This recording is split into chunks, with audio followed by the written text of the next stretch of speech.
time. If I start doing that, you can ask me to slow it down. So I will be talking about the apron dress, or strap dress, or Smokkr, or hangerrock. It has very many names. It's the dress that was worn together with the old brooches. And I will try to give you some information on how to separate fact from interpretation, because that's really important when we do reconstruction. Given that we as reenactors, I mean, the archaeologist can stop at a certain point and say, yeah, this is what's in the ground, this is what we know, and we're happy with that. But as reenactors, not wishing to glue small pieces of fabric to our body, we need functional clothing, so we have to push further. Now this, of course, creates lots of opportunities to try out things in practice. I think we have things to learn from archaeology. I think sometimes the experts can have things to learn from what we do as well. Now, if you could give me the next slide. Now, the problem with approaching any textile in the Viking Age is that the past comes to us as fragments, mainly preserved by metal, which Vikings inconsiderably enough did not wear covering their whole body. So we have a little bit here, but very little around the feet. I mean, the Finnish people had a better idea there with all their small metal spirals, but we don't have that.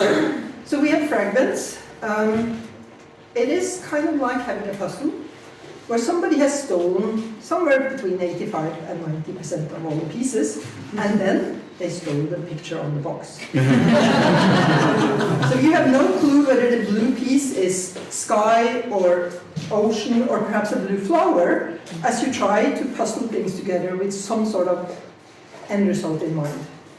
And that's where the sort of difference between fact and interpretation come in. Because a fact is things like, this piece of textile was found in this position in the grave, it is 22 centimeters long and 8 centimeters wide, it's woven this way, and this is the thread count. While interpretation is, yeah, probably part of an apron dress. And interpretations, unfortunately, or fortunately, expired as new finds are made, as new research come. But unlike milk, which is very friendly in the way that it has a sort of sell-by date, and we have an idea that if it's after that date, it will be bad, interpretations do not come with that kind of friendly date. So whenever you're looking at an interpretation, whether it be on a fellow reenactor, in a museum, in a publication, you need to keep in mind what is the basis for that specific interpretation. And is it perhaps past its sell-by date? Has it expired? And for extra fun, sometimes the things you think of as facts are in fact not as factual. So you realize that the archaeological report that actually describes the way the fabric was woven is wrong, because the person writing the report was not a weaver and picked the wrong name for the weave.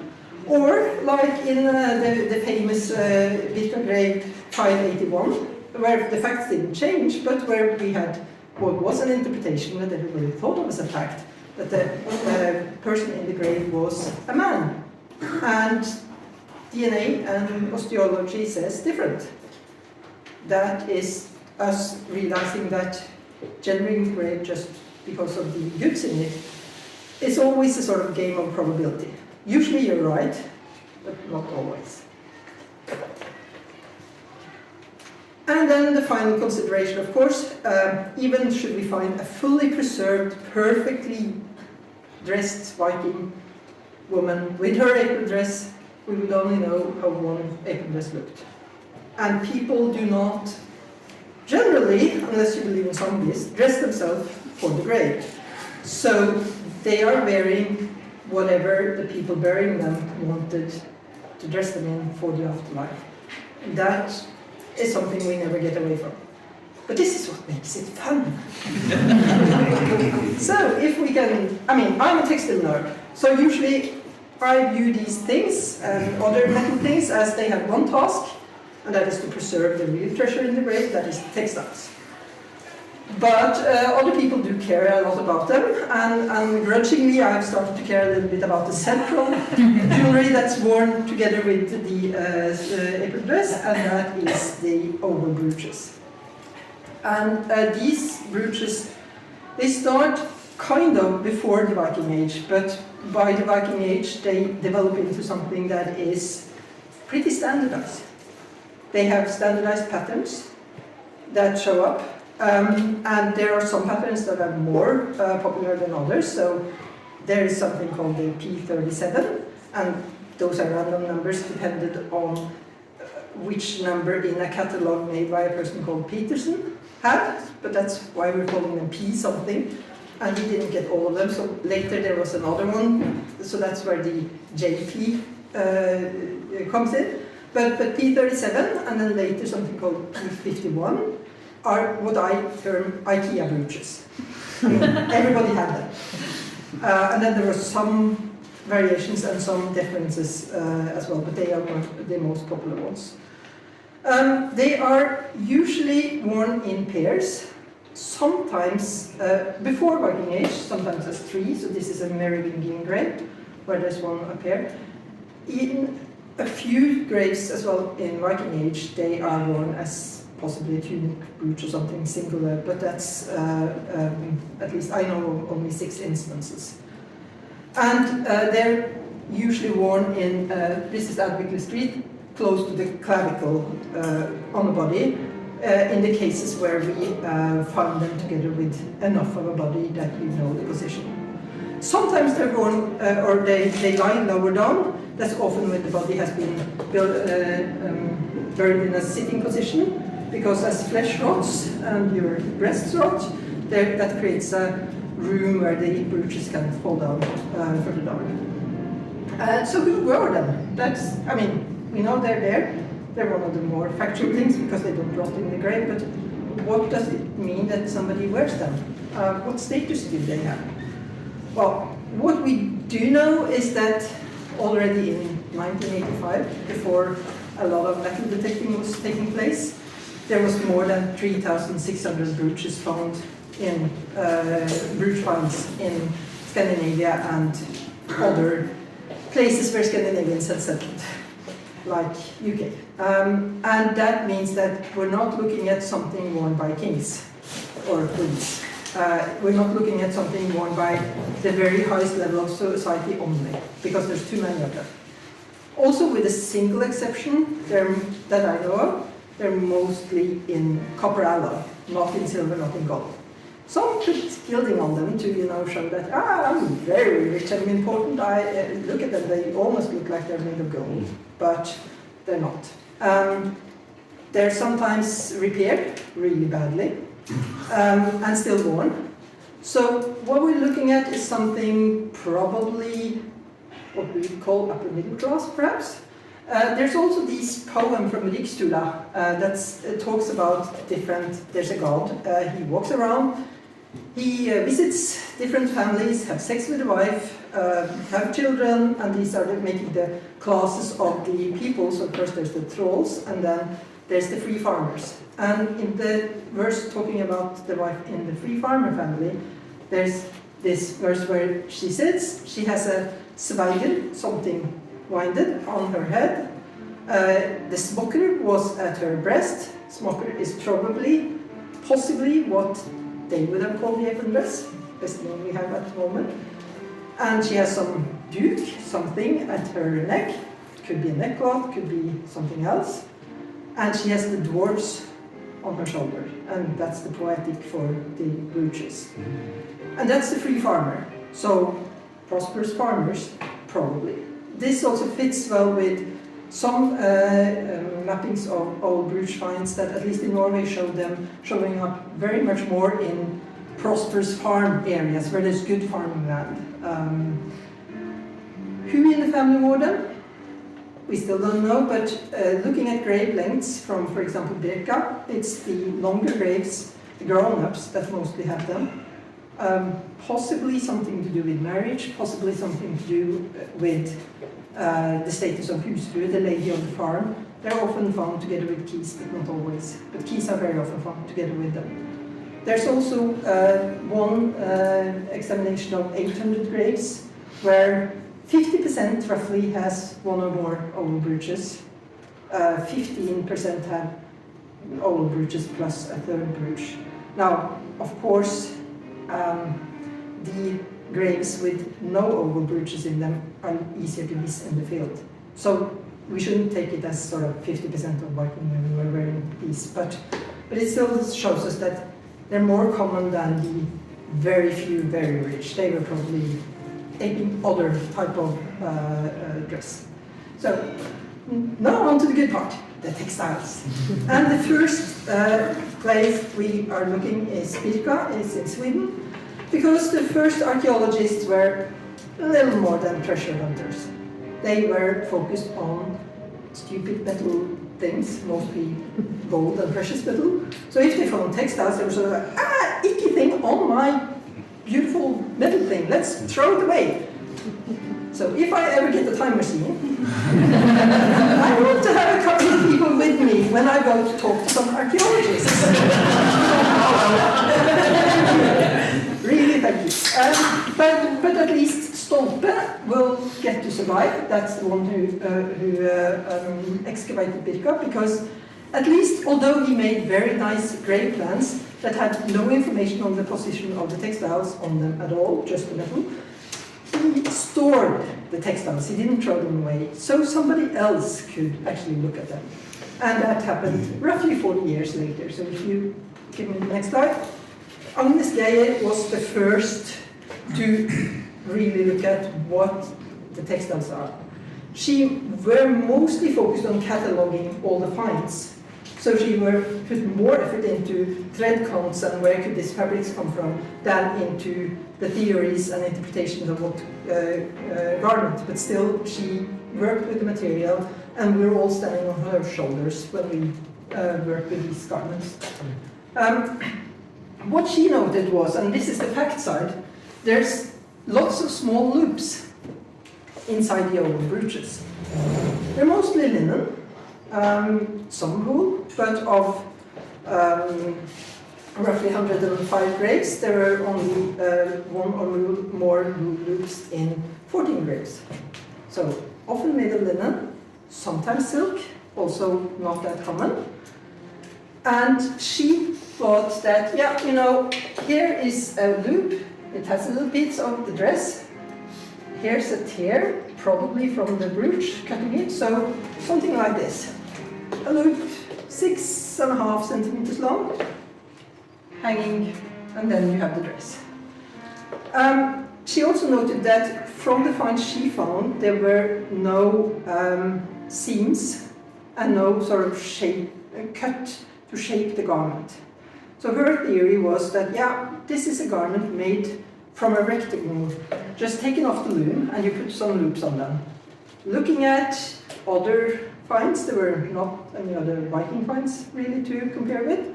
So she was looking at what are old folk costumes in nearby countries that could, you know, be used as some idea of what this thing could look like. And this had, of course, a lot of problems, but it was the only thing she had. So she looked at an old Finnish dress that was documented in 1776, but have roots older. That is basically two rectangles, one side, one the other side. They have only a single loop on the at the edge, the real corner, over the shoulder. She thought, yeah, if you put them further in, and you have one and then the other, you can explain that in these brooches there are more than 2 loops. There are often 4 loops or 6 loops or something. So this could be an explanation. And that's as far as she got. Now if we go on to the next slide, then we have Hilde that later works with the same material. But what she does is she starts looking at the stratigraphy, the sort of the layering inside the brooches, and see, okay, if I can find that, I can find there's a layer here, right beside body, that's probably the silk, the underdress, and here's 2 more layers where the loops fit. Okay, the two apron dresses, 2 something. And by doing that, she was also able to identify more fragments from the Vilka material as probably belonging to the strap dress or the apron dress. Because Geyer was stuck with whatever was still hanging onto a loop, and everything else was sort of like, I don't know what this is. She identifies more, and among those, one very large fragment from grave 597 that is in wool, and where the part of the brooch has sort of, you have a very sort of brooch-shaped hole here, and then you have a piece that still has remains of the loops on them. So she says, yeah, this is, you can puzzle these together, this is probably an apron dress. She also has another look at this one and says, you know, there's a tear here as well. That fits very well with the brooch.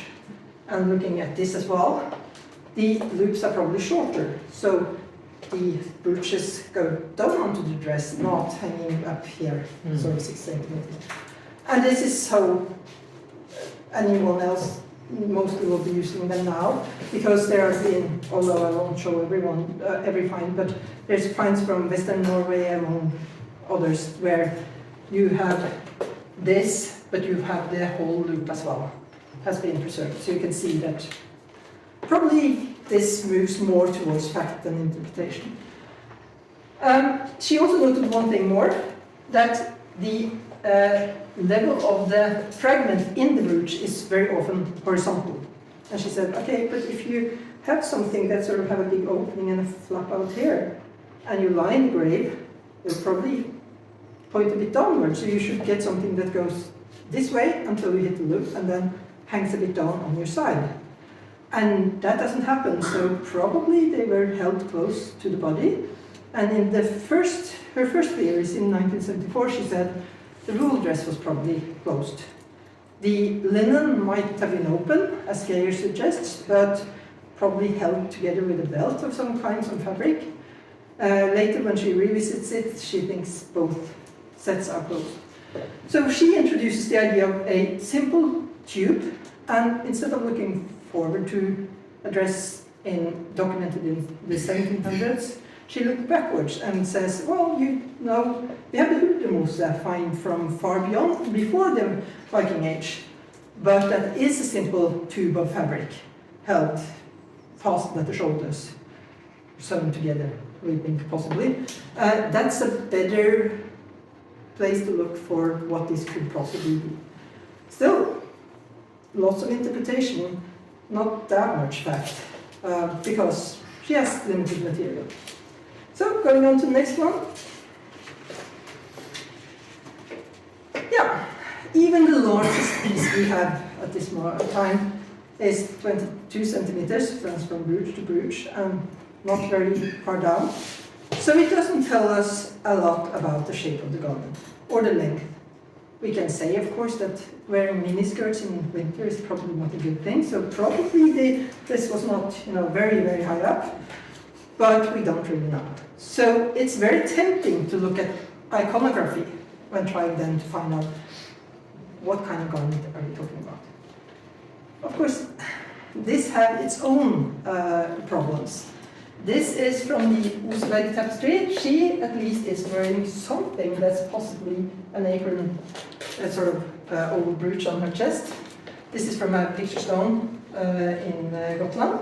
And this is from it's a very tiny metal figure from Thunem. There are many other sort of types of iconography like this. You can look at them, but the art is not naturalistic. At least I don't think that anyone was wearing these beads are, the size of a fist. So the art is trying to convey something. Probably for the people looking at it, it would be instantly recognizable as something, as a specific person, specific figure, as a specific scene, wearing something. But we lack the way of translating that properly. So we can look at it and think, yeah, is this a way of showing that it's cut as a triangle? Or is it a way of showing how the garment looks? Because if you take a triangular shawl and wear it, it will not look like this from the side. So what is actually going on in these pictures? If you give me the next slide. The other problem is we don't really understand are these really human? What kind of gender are they? These kind of looks like the same type of figure wearing roughly the same garment. The knot in the hair is often interpreted as this is a female. The way that this garment is depicted, with sort of something that goes on both sides of the body, in earlier iconography, the gullgubber, the ones preceding the Viking Age, this is a man's cloak. This is the way you show a cloak that's fastened at the shoulder and open on the side. So, what does it mean here? Is it still a man's cloak? We know that Thor had to dress up as a woman in order to get his hammer back. Was there a story we don't know about where a female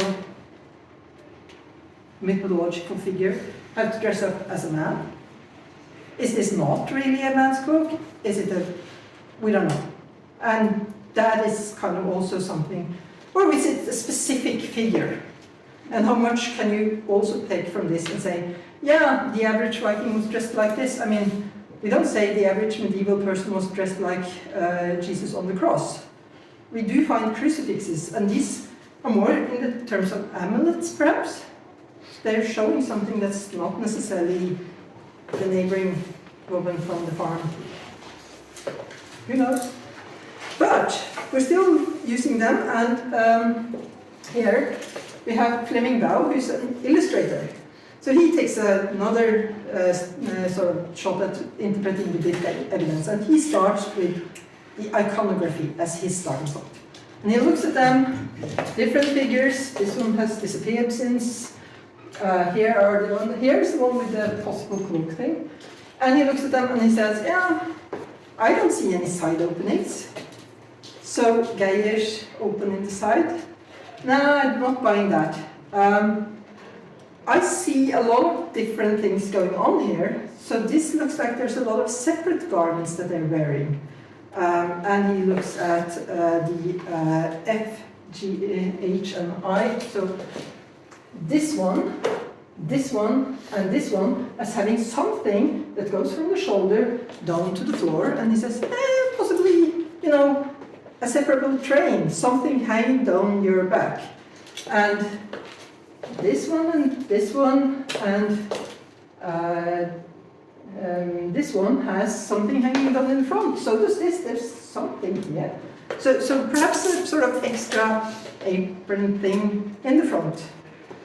That could be a possibility. And then he says that if you introduce these kind of things, you don't always have to explain the Birka evidence where there are some brooches that have different numbers of loops at the top and the bottom as having as being two apron dresses, but there's something missing.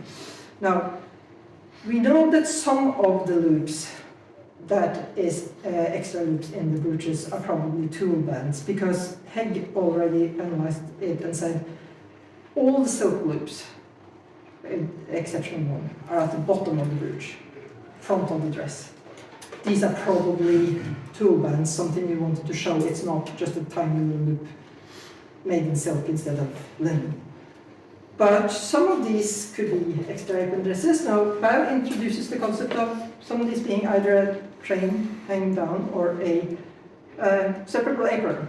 And then he goes on and says, you know, not open in the side, but I think they were open in the front. A big opening in the front. And that is something where he says, yeah, because if you walk with a frontal opening, you get sort of a small triangle where you push your underdress out. And look, there's some small triangles here in the artwork. So that's part of his explanation. He also says, if it's open in the front, then the brooches could more easily turn. So that could be the reason why some brooches are turned over. If I get the next slide. And then he says there's a lot of graves where there's linen on the scissors, even if they're outside of the apron dress. So perhaps if it's open in the front, it could have slipped inside and gotten linen on them. Now, a lot of these could have gotten linen from the surf or, you know, the arm line on them as well. So, but this is his theory on why he looked at it. And then there's a few graves at Birka where a woman has a fantastic tunic with sort of metal woven, tablet woven bands on them underneath the apron dress. And he says, that doesn't make sense. But if it's open in the front, you can show off the brilliant tunic. Now, I promised myself I wouldn't argue against all of the theories I'm presenting, but in this case, I just want to note that this specific type of tunic appears in very few graves. It's possibly imported. It's a sign of rank. I can very well see a scenario where this is usually not worn by the woman together with her domestically made apron dress, but worn in another situation. But when she's dead, you want her to have everything with her when she's going to the afterlife. So I don't think that the tunic in itself argues really that everyone's apron dress were open in the front to show off a tunic that 5 people in the world had. So, next slide. Because now we're leaving Birka and we're going to Heidelberg. That was excavated later by actual archaeologists and not treasure hunters, and where a lot of the finds are from the harbor.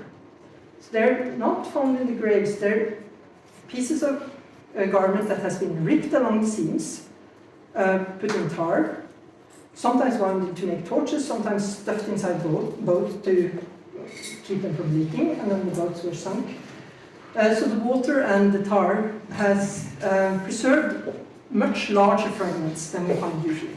And this is good. And for the first time we also find things that are obviously not garments made specifically for the grave.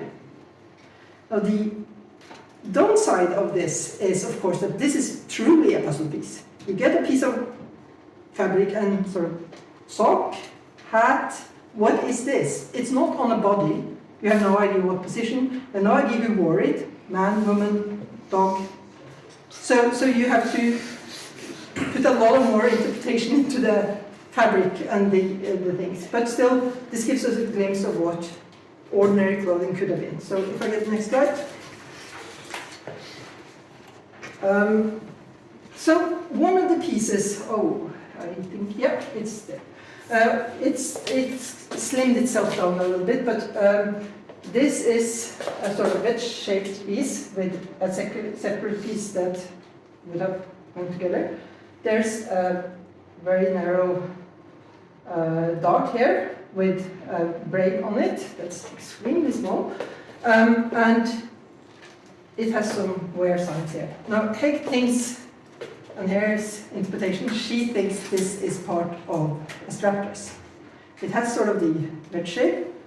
It has a hem up here that fits with sort of something being edged, but of course it's not found with any jewelry because you don't stuff jewelry inside either your torch or your box.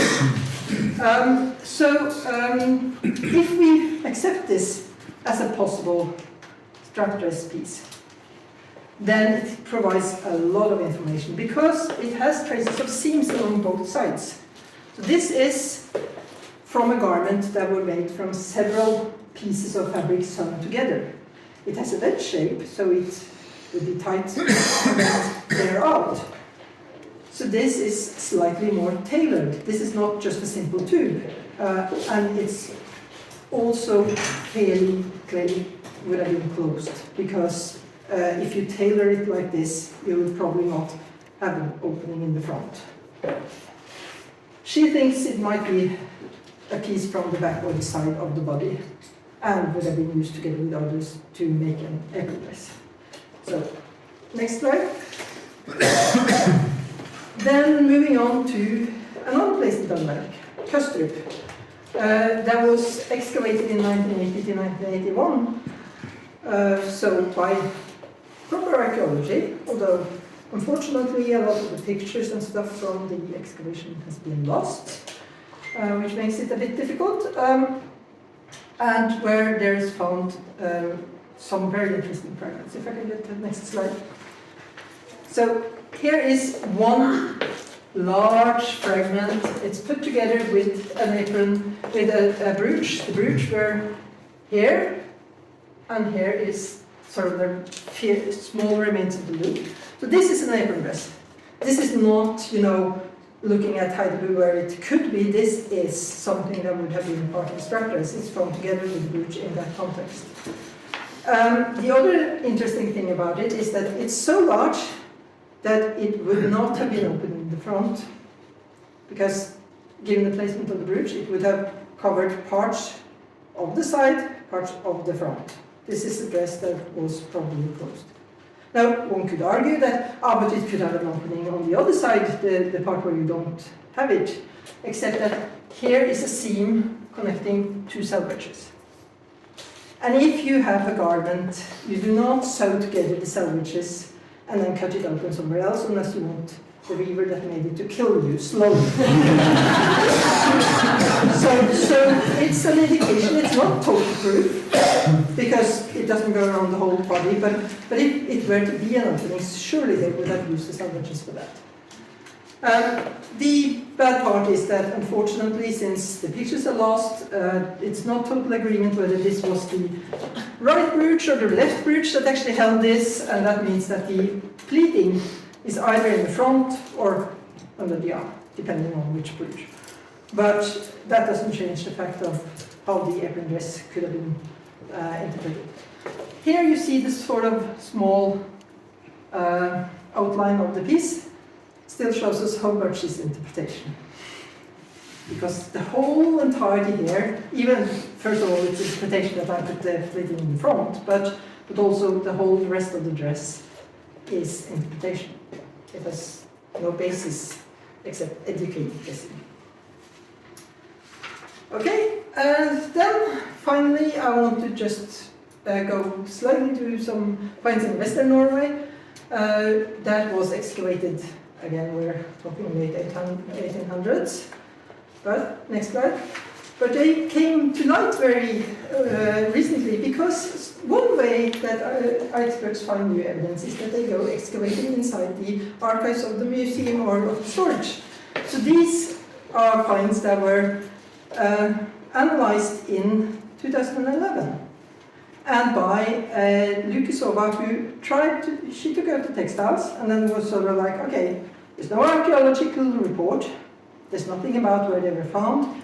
I need to match the stains on the fabric to the brooch shapes so I can find out how they were placed in relation to the brooches. And so she found that, for example, VALHAll has a large piece de lush, dark blue here. That's probably an apron dress, a strap dress. It goes over the entire front, so there's not much frontal openings here. And you have the hopperstad, where there's two layers that both have their straps inside the brooch, so probably a double layer something. One could be a separate apron and a strap dress, or it could be two strap dresses. And another important point is to see also here in Western Norway, there's lots of small loops inside the brooch. So this is not only a Birka phenomenon. It's not only Birka that has this variety of why are there so many things inside the brooch.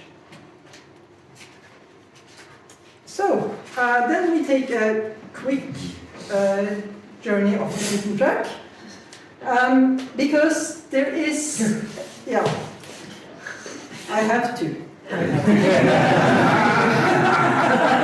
Because this one pops up ever so often, so it's good to have sort of the basis of that interpretation. Again, as we're talking about expiry dates and what is fact and what is fiction. But the find is from Russia. It's from Pskov, where there's found sort of part of what could be a strap dress. It has a large, nice silk piece sewn together from 3 silk pieces where somebody got hold of a very nice motif, cut it up into pieces, sewed it together with no sort of regard for that this actually was a sort of hunting motif. It looked nice, together with some other silk they've acquired from somewhere, and made this. It was a linen dress because there's linen remains, probably blue linen, on the back of it. The most important part is that there's small remains of what would have been straps or loops here. And this is a wide piece. I mean, usually when we make things, we're like, this is 22 centimeters-ish, give or take something between bridges. These are 80 centimeters. So you get more than one of me inside that dress, or you have somebody of really heroic proportions wearing it. But it's also, it was folded up and put together with brooches inside a birch box in a grave. So we don't really know how this was worn on the body. And the people who dug it out tried first to say, okay, perhaps you had the brooches and you had sort of, the silk would just hang down here in sort of a drapery, showing off your beautiful silk. Or you could fold it twice and then perhaps even have a third brooch here, but fold it twice so you sort of get a showing off piece. And then she came along and said, yeah, you know, you can put it on the back. You still have to pleat it or do something with it. But you could put it on the back and have it hanging down. And she's building on the theory of VALHAll, on why the opening in the front. So she's adding an opening in the front because of that. And then she's also placing the brooches down here, because if you put this at the shoulders, then this probably, depending on how long you're in the body, I think, ends up different places. But her argument is that, yeah, the brooches were always here. That's it's very prudish to think that they are, you know, on the top, because they were always on the boobs. That is fine, you can have that as a theory, but then you need to explain why the majority of the brooches are found up here. Like, are there small beetles carrying them up in the grave, or what is happening in the majority of the graves, since this is sort of an outlier? But it is a possible interpretation of that specific find. If you put it on the back and the woman has the right size for it, the brooches might end up here. But that's all that it is. So, returning to more, you know, less what could be a Russian trying to make an apron dress for somebody who's dead, who's of Scandinavian descent, and that was never meant to be an apron dress. Who knows what the sculpting is? And going back to the ordinary evidence. I just want to take a last example. I think I'm soon out of time. Yeah, I don't want to cut you off, it's okay. I'll keep it very short.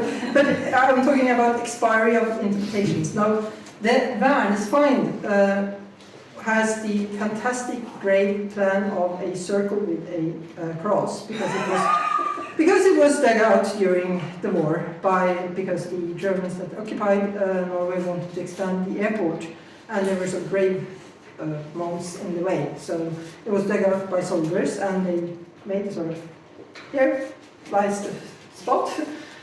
So we don't know anything about stratigraphy of the find itself, but we do know something about the brooches. And inside on the brooch there's two wound strings, then there's a piece of broken diamond twill that is probably from a strap dress, because we find more of it with sort of the distinctive hem, and also a tablet, or possibly not tablet woven, but a woven band.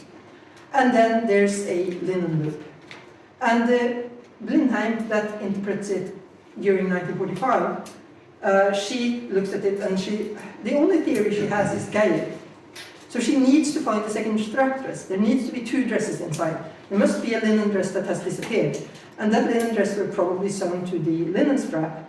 And then the strings would probably be holding up the woven strap dress, except that they're tied around the bottom of the brooch, but possibly it was because the one coming from the shoulder needed to be tied down to not stretch. That's her. So trying to fit the puzzle pieces to the picture she has in her mind of how the dress would have looked. Now, I have the advantage of having other pictures to look at, to have the sort of the closed apron dress that doesn't need to have an extra dress with it. So I would say that stratigraphy, that fits very well with a linen loop on the back, with the piece of apron dress, and then 2 woolen strings. We see those otherwise as well. Bead strings. On the front of the dress, I don't need to invent a reason why they're at the bottom of the brooch and on the front of the dress, but still we're holding up this dress. And that's not, you know, that's just an example of how much our interpretations depend on the theory we're building on. So, very final slide. I will then drop the what you want to do when you want to do this thing. But for me, when I then work with the strap dress, the Smokkr, I have a set of assumptions, and I try to be clear to myself on what assumptions I'm building on. So everyone that sees me can know something about what is my basis, and is it wrong, then you know that my interpretation will be wrong. One thing is that I think these were worn on the upper area of the chest, as found in the majority of the graves. I do not subscribe to the boob armor. I think that more than 2 loops inside each were an ordinary thing. It's not just a bit cutting. It has to, you have to have a theory that explains it otherwise as well. I think they had the same underlying shape, because this is something that goes, it stays with us as a garment through the whole of the Viking Age, a bit different in different geographical locations. And I think it's a garment and brooches that are created to work together. That this would have been a status symbol, that this would have been something that, as a poorer woman, you wouldn't be wearing a strap dress without the brooches. You would be wearing other garments that would fit you better. And I think underlying shape was a closed tube, because that is a theory that explains all of the finds. Now, there's no proof that one of them were cut open in one side or another. Just because Custrick was closed doesn't mean that there isn't a Smokkr somewhere that was open. You can never prove a negative. But I tend to go with the theory that explains all of the finds, instead of having a theory where some were open but the Custrick were closed, and why was that? That's my preference. There would have been variations, because there was not a central Smokkr standardization committee going around measuring everyone. And the numerous loops could be inner and outer strap dresses, but it could also be possibly aprons or trains. I accept VALHAll has a point. We have no clear evidence of them, but some of the finds we have could be from something like that. And I think that will be the end. I have some links at the end, so for people who want to read more, and this is mainly just when you want to create a garment. Think about what is important for you. What do you want to create? Standard outliers? What is it that you're trying to, what is your focus? Sometimes I focus on the end result, something like this, where somebody else has dyed the fabric for me, because the fabric is right, it's of the right quality, it's nice and even, as probably would have befitted the high status woman I am wearing the stuff up. The line is fine. Sometimes I dye myself, then it's the process I'm after. I want to get closer to the process. The end result will probably be farther from what would have been the case for those that did it more often than I do. Yes.